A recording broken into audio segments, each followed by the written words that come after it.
Om Jnanatimirandhasya Jnananjana Shalakaya Chakshurimilitam Yena Tasmai Shri Gurave Namaha. Srimad Bhagavatam, Canto 3, Chapter 26, Text 34. You translated that purport, okay? Yeah, I would have a really tough job to translate that. It's difficult to understand even in English. I hope the translator made a good job of it in Tamil, because it's like reading a science journal. It's very technical. There's one line in this purport. This verse is the potential basis of great scientific research work, which I've heard Rasaraj Prabhu of Bhaktivedanta Institute fame quote several times. This particular quote gives him a lot of inspiration. That the Vedic truths, or the truth which are explained in the Vedic literature, can be investigated by modern science to some extent. Now, if you ever wondered what ether is or what it does, there's some insights in this verse and purport. We've many times heard the list of the 8 material elements. Bhumir apo nalo vayu kangmano buddhirevacha ahankar. So all of these we can conceive of quite easily. We have no difficulty when it's mentioned, or when we hear the sound earth, we have a concept of what is meant by earth, the element earth. And similarly, fire, air and water. And also the subtle elements, mind, intelligence and false ego. But when we say the ether element, what do you think of? Space, yeah, maybe. Akash. That name is given there for the Sanskrit word is Kang is given in this Bhagavad-gita verse. Akash, space. But what does that mean actually, space? According to modern science, the Mahakash or Antariksh, the outer space, that space which is away from the planets, is mostly a vacuum. At least the last time I heard from them. They maybe changed their opinion in the meantime. But there's no elements, or there's no molecules of anything in between. Actually, space is a good answer according to this verse and purport. Ether, Akash, is that which gives space for everything to move in. And it also says that which gives form, that which enables the subtle to be manifest as form, gross form. Now it's also said that here that ether is that by which the air and blood circulate within the body, and modern medicine, and almost certainly also Ayurveda, also mentions another circulatory system within the body, the lymph system. Apart from the air, when we say the air circulation, it doesn't only mean that which comes through the nostrils and mouth and goes into the lungs and comes out again, but there are so many different kinds of airs moving within the body. There's air that assists with digestion. There's air that assists with evacuation of stool and urine from the body, which sometimes that comes out with a foul smell from the anus. Then for the movements of the eyelids and all the different parts of the body, movement of air is required. When that air becomes disturbed and trapped up inside certain part of the body, we get pain, muscle and joint pain. Oh, there's another kind of air. Yawning air. It's another manifestation of air within the body. So this is all made. This movement of air is made possible by ether. This point, as Prabhupada said, this verse is potential base of great scientific research work. That I was just seeing yesterday in this book by Duta Karma Prabhu, this human devolution. That this is being alluded to or described in this book. That he is presenting in this book that we haven't come from monkeys, we've come from a higher species. Yeah. This is the Vedic version. This human is called Manav or Manush. In Tamil also? Manush. Yeah, so these are Sanskrit words which means coming from Manu, who is the father of mankind. So we've come from a very high level, not from a very low level. So Duta Kama Prabhu, in attempting to establish this as a valid, at least as a valid hypothesis for scientific research, has given a lot of examples of subtle areas of reality which are manifest, but which modern science has deliberately, by the action of ether, closed its eyes to. This, it would say, close the eyes, that's figurative speech. Actually, it's by ahankar, by false ego, that they have closed their eyes to. They want to think that we are progressing by our own greatness. They think that we have come from monkeys and we've become gods. Although the actual fact is that we've come from gods and we're becoming monkeys. So in this book, Duta Karma Prabhu has presented tremendous evidence of the existence of ghosts and spirits and telepathy and so many things which are not accepted in modern orthodox science. Telepathy, there's any word? You don't know. How do you say that in Hindi? There must be some word. In Sanskrit there must be some word because... I don't know. Well, telepathy is... What does it mean? It means to understand someone else's mind. Yeah. So...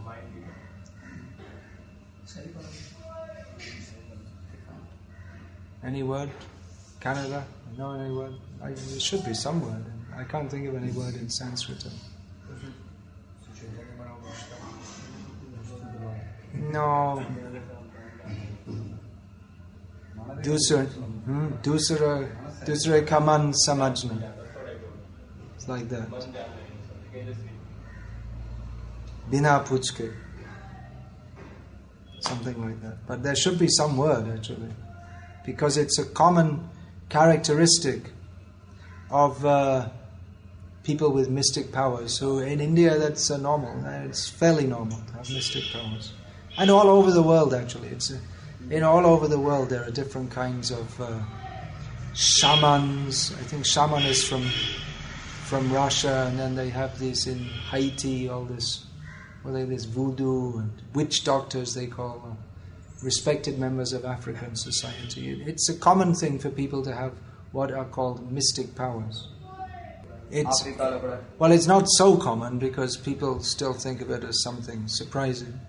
But here in Tamil Nadu, it's a common thing at the time of Thaipusam for people to run through fire and on hot coals and not be in the slightest bit harmed. It's a common thing, isn't it? And they put a big spike right through their tongue and not one drop of blood comes out.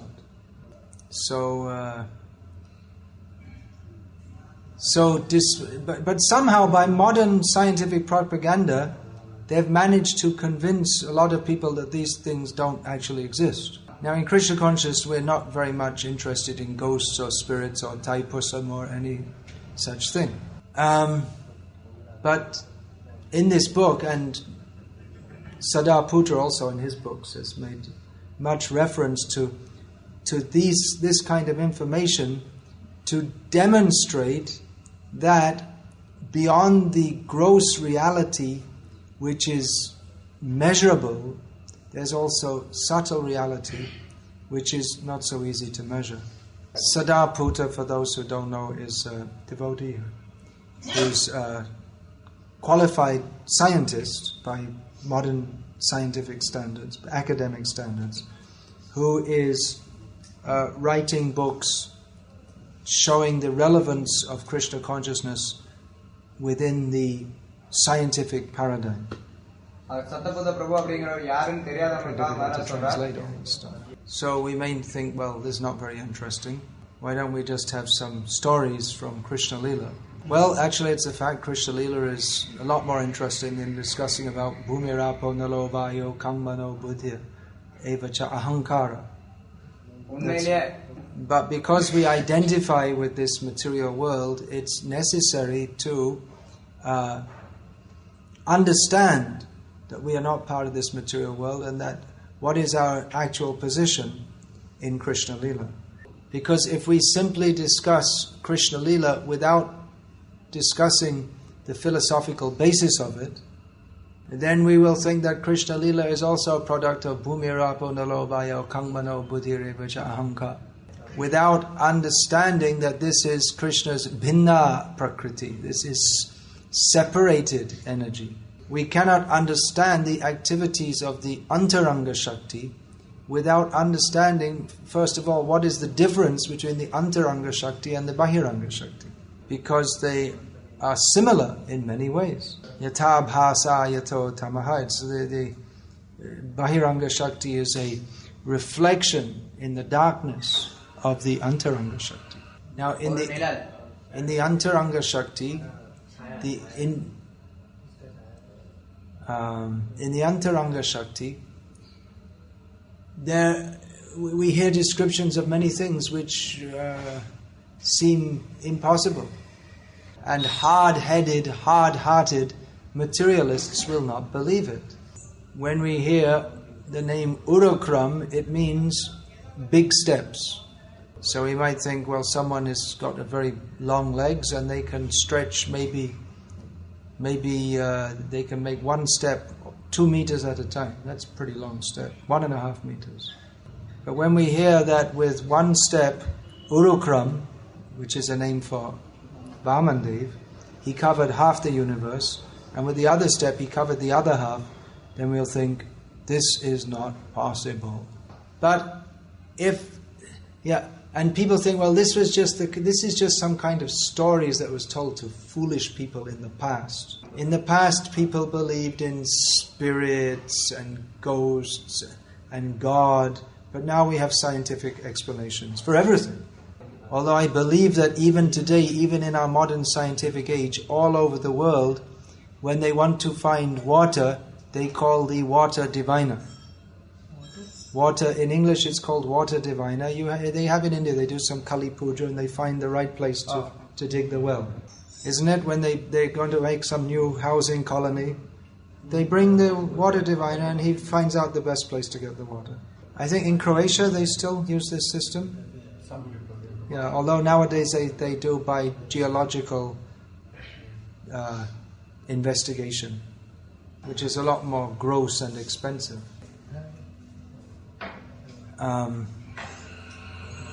What is that? They get, I don't know here, but in the West they get a stick with a forked stick. They do like this here. Gold chains. Huh? Gold chain. They use a gold chain. Huh? In England, the system they used to have, they get a stick with two, they hold it like this, and they go, and then when it starts quivering by itself, that's the place. Copper wire. They use copper wire. Neem rods. Coconut. So anyway, there are so many phenomena which are not explainable by modern gross science.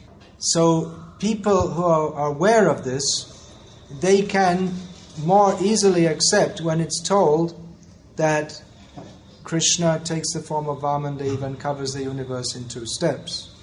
That's just an example. There are so many things, that Krishna expands himself into 16,108 forms and lives in each palace with 16,108 queens, And then every morning when he comes out to go to his darbar, his court, then all the forms merge into one. That Krishna's Ras Leela, Krishna extended the night into the duration of the night of Brahma. Well, that seems really impossible, doesn't it? Because in the meantime, everyone else should have died long. It doesn't seem possible by the laws of physics. But people who are used to or accustomed to the accepting that the unusual or the unexplainable takes place, they can more easily accept that there is Krishna, who can do whatever he likes. The laws of nature do not restrict him. All his energies are simply meant for his play and his enjoyment. So he adjusts the laws as he likes. He can change the rules just as he likes. And he often does so in wonderful ways because he's fun-loving. Now, persons who are, they like to restrict themselves within the frog in the well philosophy, then they can't accept this. This example of the frog in the well, it's an ancient example. It's not that Prabhupada made it up. Kupa manduka nai means the well frog example. Kupa manduka. But it so perfectly explains the modern scientific ethos. It's just, there's never been frogs like the modern frogs. And there's never been a well like the modern scientific well, where it's dark and stinking and full of mosquitoes. There's very little light. But because they're used to living in the darkness, they think that their theories are light. So in this book, Dhrutakama is presenting in what the scientists would call a pseudo-scientific manner. But and orthodox scientists, they won't be able to read this. It's just not at all relishable or palatable for them. But despite the tremendous efforts of orthodox scientists to indoctrinate us for so many generations, still most people in the world are not fully convinced of their gross materialistic paradigm. Sometime earlier this year, I was on a flight. Maybe it was London to New York. It must have been a long flight because they were showing a movie. And although I'm not in the habit of watching movies, but when it's, there's a huge screen right in front of you, you can't help but see it from time to time at least. And in the movie there was scenes of someone jumps on the top of a big bird and flies off to some castle. Some castle? You don't have the word castle. Killa is the Urdu word. Durg is the... Then he had some magic wand. That's like a stick. So I think this is pretty stupid. And they spend millions of dollars to make some silly movie. It's all imagination. Then at the end I saw that it said like this is the name of something to do with Harry Potter, which I've heard of, but I don't really know what it's about. But now I know something. It's like some kind of what we call fairy stories, which have become tremendously popular all over the world. The front page of the news one day was that some new volume of Harry Potter book was published, and the first day it sold like 2 million copies or something like that. Now, this is not a class about Harry Potter. Our subject here is Krishna. But the point I'm making here is that if people could not, if they could not accommodate within their imagination or their conceptualization, and don't ask me to translate that, you could say manasa vritti, something like that. If they could not conceive of such things, then such books would have no market. Because when you're reading a story or watching a movie, the fun comes from imagining that it's real. So just like when you see a horror movie, and although it's only some projection of light on a screen, when the vampire comes, you feel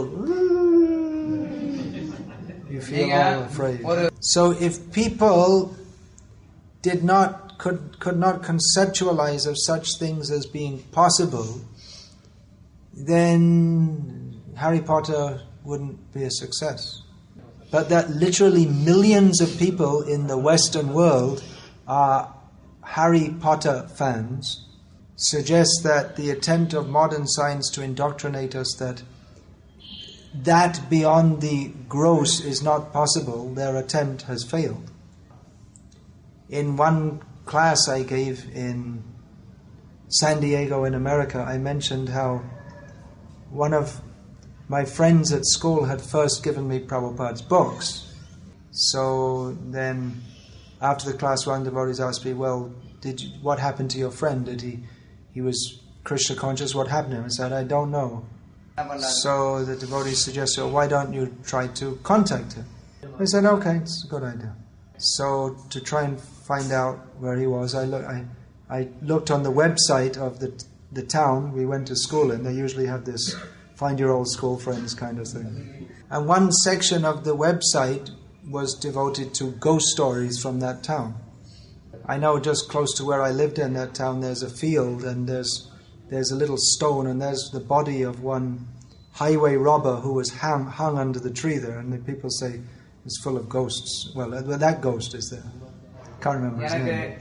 But what struck me is this, this is a website, it's a product of modern technology, but the ghost stories were told in a completely matter-of-fact kind of way. That in this pub, in the year 1700 and something, such and such a person was beaten to death, and even today the workers, they refuse to go to that part of the pub because he's always appearing there, just written just like fact. So in this, getting back to this book of Druta Kama Prabhu's, he's written in what you would call a scientific manner, or in a manner appealing to the intelligence of an open-minded neutral person. And though I didn't read the whole book, I skimmed through and saw how he brings in the Vedic paradigm, stating that all over the world, throughout history and right up to the modern age, we have innumerable examples of such manifestations of subtle reality, and stating that the Vedic literature gives a comprehensive, cohesive paradigm, again to use that word, or model of how this all fits together. What is reality? And so straightforwardly, unashamedly, unabashedly presents that the scientists have got it all wrong. Here's the proof. There's plenty of evidence to show the scientists have completely got their whole thing about evolution and the world coming to being by chance. It's all wrong, and he shows in just a few words. And here's the Vedic paradigm that that reality is composed of gross matter, subtle matter, and consciousness. The soul. And there is the supreme soul, and this knowledge of this is received by the coming down system, not the going up system. And he ends the book offering obeisances to Krishna, the Supreme Personality of Godhead. So actually Prabhupada wanted this very much. Prabhupada, he could see that the modern scientific, atheistic education is spoiling human society. Prabhupada said that my ambition is to drive agnosticism out of the world. Agnosticism means to profess to neither believe in God nor to disbelieve. That we don't know. No one can say. It was a term invented to distinguish it from atheism, in which one insists that there is no God, but just to say that we don't know and no one can say either way. Which is, although it sounds more reasonable than atheism, it's actually more atheistic than atheism. Because in atheism, at least you're thinking about God, even to deny Him. This is why if people say to me, I don't believe in God, I say, well, which God don't you believe in? Because to disbelieve in God, at least you have to have some concept of what God is. But if you say, well, we can't say either way, then you just relegate the whole discussion to irrelevance and forget God altogether. So Srila Prabhupada, out of his divine compassion, was very much concerned to establish transcendental facts according to the Vedic literature. But he knew that to do so, first of all, the whole structure of modern atheistic science would have to be demolished. So actually Prabhupada was much more interested in discussing about defeating scientific atheism or atheistic science than he was in discussing Ras Leela. It would appear like that. For which some foolish people think that, well, he wasn't a very advanced devotee. This is Prabhupada's compassion. There's no point to discuss Ras Leela with people who will simply think it to be, as I said, another transformation of Bhumirapo Nalo Vayu Kangmano Buddhireva Cha Ahankara. Those who like to discuss very openly and broadly Ras Leela, they're doing a great disservice to Krishna by creating misunderstanding. If we want to, just like Bill Gates is in India now, maybe he left, but he was in India. Is he still here? Your future boss. Bill Gates of Microsoft fame. Yesterday he was in Tamil Nadu.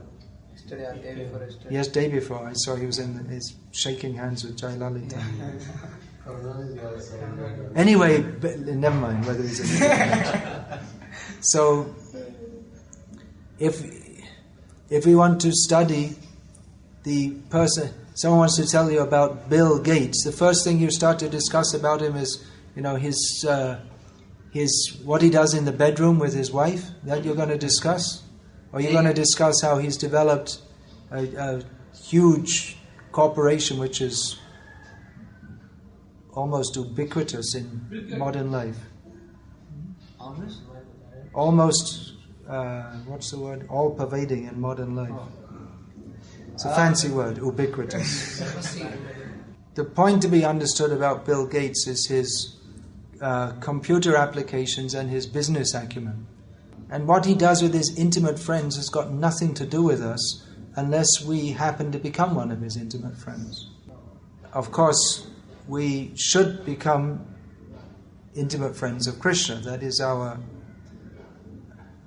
swabhav, that is our natural position. But while having adopted the attitude of an enemy of Krishna, if we try to, without changing that attitude, and then we want to join his intimate party, that is simply impudence. A wedding party is by invitation only. Wedding party is by invitation, only if you're invited. It's not that there are some people who they walk into wedding parties and pretend they're a member and just eat for free nice food. So if they're detected, they should be thrown out. So it's like that. We want to talk about the intimate leelas, but we're still envious of Krishna. We want to take advantage of his enjoyment for our own enjoyment. And without understanding his exalted position, if we discuss about his intimate pastimes, then we'll do a disservice, because people will think of him as an immoral person rather than the greatest person. However Bill Gates may behave with his wife, that is his own personal affair, but what he does in his company, that establishes him as a great person. So if we meet him, it's appropriate to relate to him as the head of the Microsoft Corporation, and not as not as if we happen to be one of his intimate family members. Without understanding what he does in the world, if we simply emphasize his family affairs, then we may think that he's primarily a lusty person. So he has his intimate family affairs and he has his public affairs. Now there's no doubt that Krishna's intimate affairs, they are on the highest level of spiritual life. But we are not. So if we try to understand his intimate affairs without understanding his public affairs, then we'll simply become offensive. So to benefit human society, to help them to come to the platform of becoming Krishna conscious in the actual sense of the term, all different approaches in preaching are required, but especially dismantling this scientific gobbledygook. You don't know the Tamil word for gobbledygook? Gobbledygook. What kind of a translator are you? Gobbledygook means nonsense spoken as if it's something very authoritative. That you put a lot of technical sounding words and it all sounds very official, but it actually has no meaning. The temporal ephemeris of the ballistic automobile, etc. This is an example of gobbledygook. It has no meaning, but it sounds very impressive. In India, we are mostly appealing, in our preaching at the present time, we are mostly appealing to the spiritual sentiments of the people, which is good. It's fortunate for the Indian people that despite this bombardment of gross materialism, they still have spiritual sentiments. But without addressing their material delusion, they'll go on as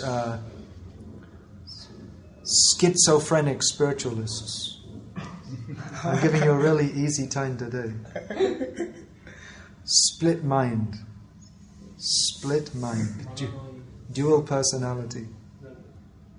The last time I spent any time with Sardar Prabhu, which was quite a long time ago, he gave the comment that he sees in India people, they have the scientific section of their brain and the religious section of their brain. And most of the time they work on the scientific section.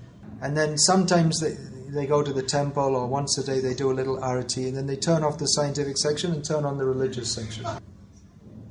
So they may be very spiritual seeming, but actually they're simultaneously atheists. This is possible by the power of Advaitavad, by which people may seem to be very devoted, but they have this underlying thought that it's possible to be a devotee, and even they haven't verbalized it, or what's the word, formalized it, what's the word, conceptualized it. They haven't expressed it. They haven't formulated it in their minds, but they simultaneously believe in the atheism of modern science, and they simultaneously believe in Krishna, and they'll speak against Advaitavad, but they're still Advaitavadis. And because most people don't go very deeply or want to go very deeply, that because they've joined a certain group, they, as part of the party line, they speak against Mayavad.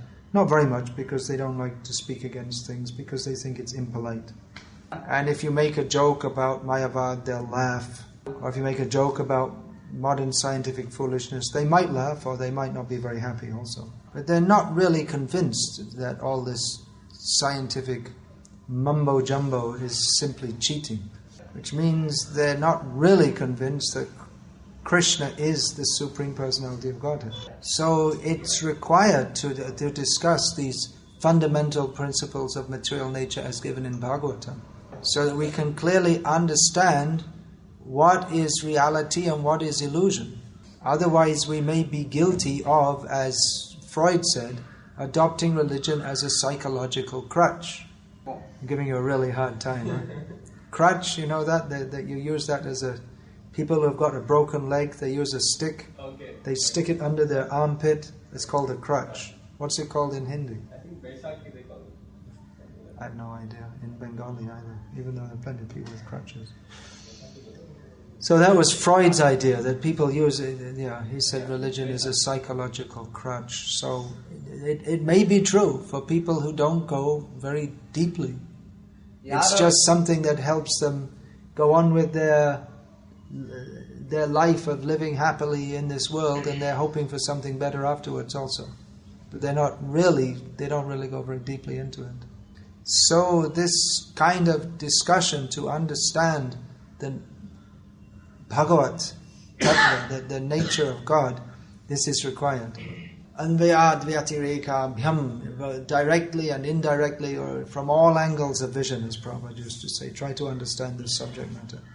Otherwise, what happens if we present in a very light way, we'll get many followers, but they'll all be light. They won't be heavy. Guru means heavy.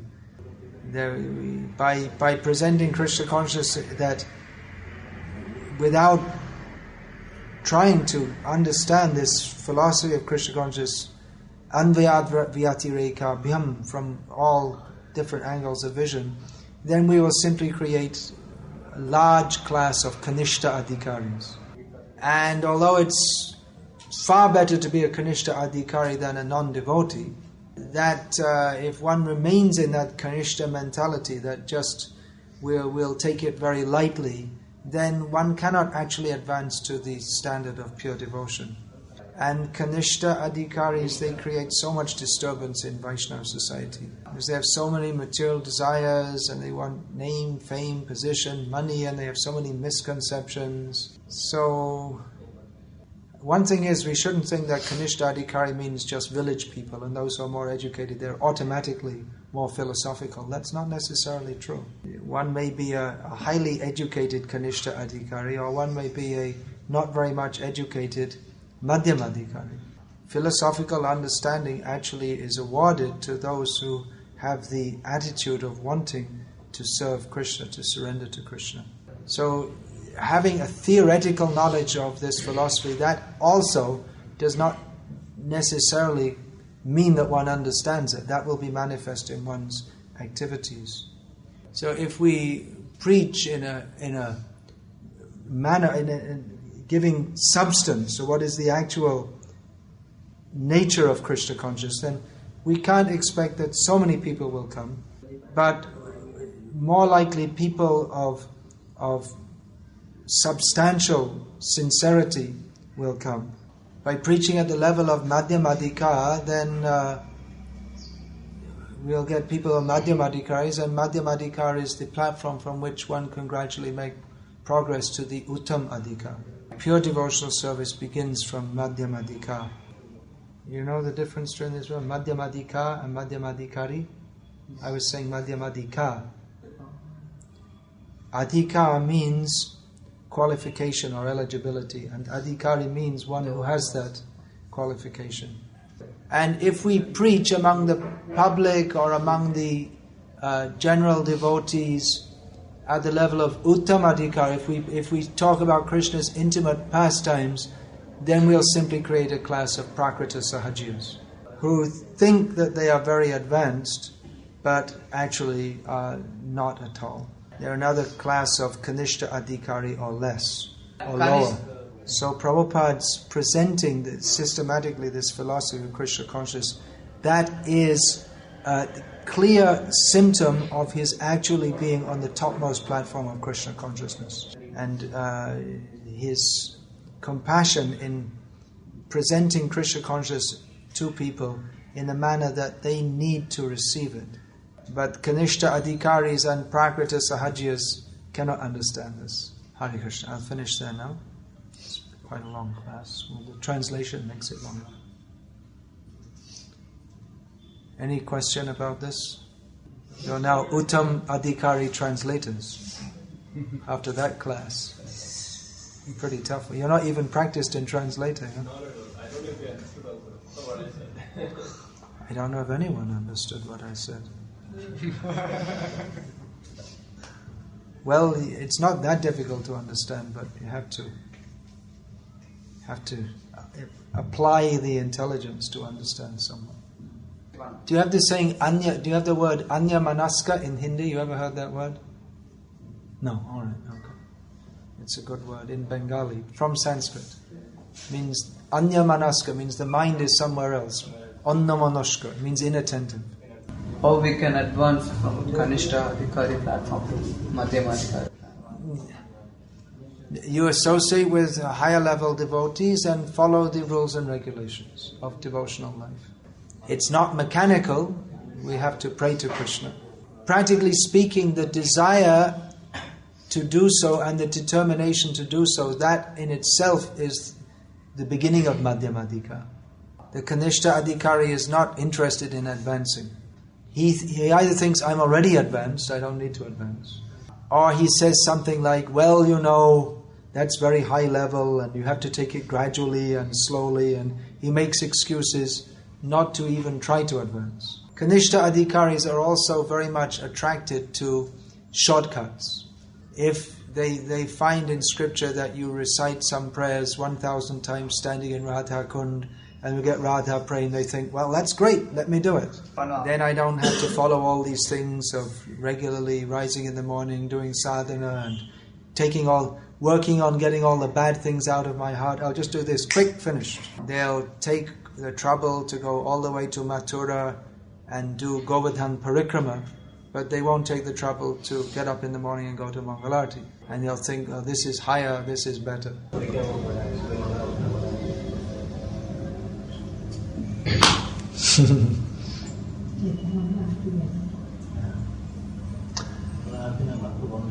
Hare Krishna, Krishna Krishna, Hare Hare, Hare Rama, Rama Rama, Hare Hare.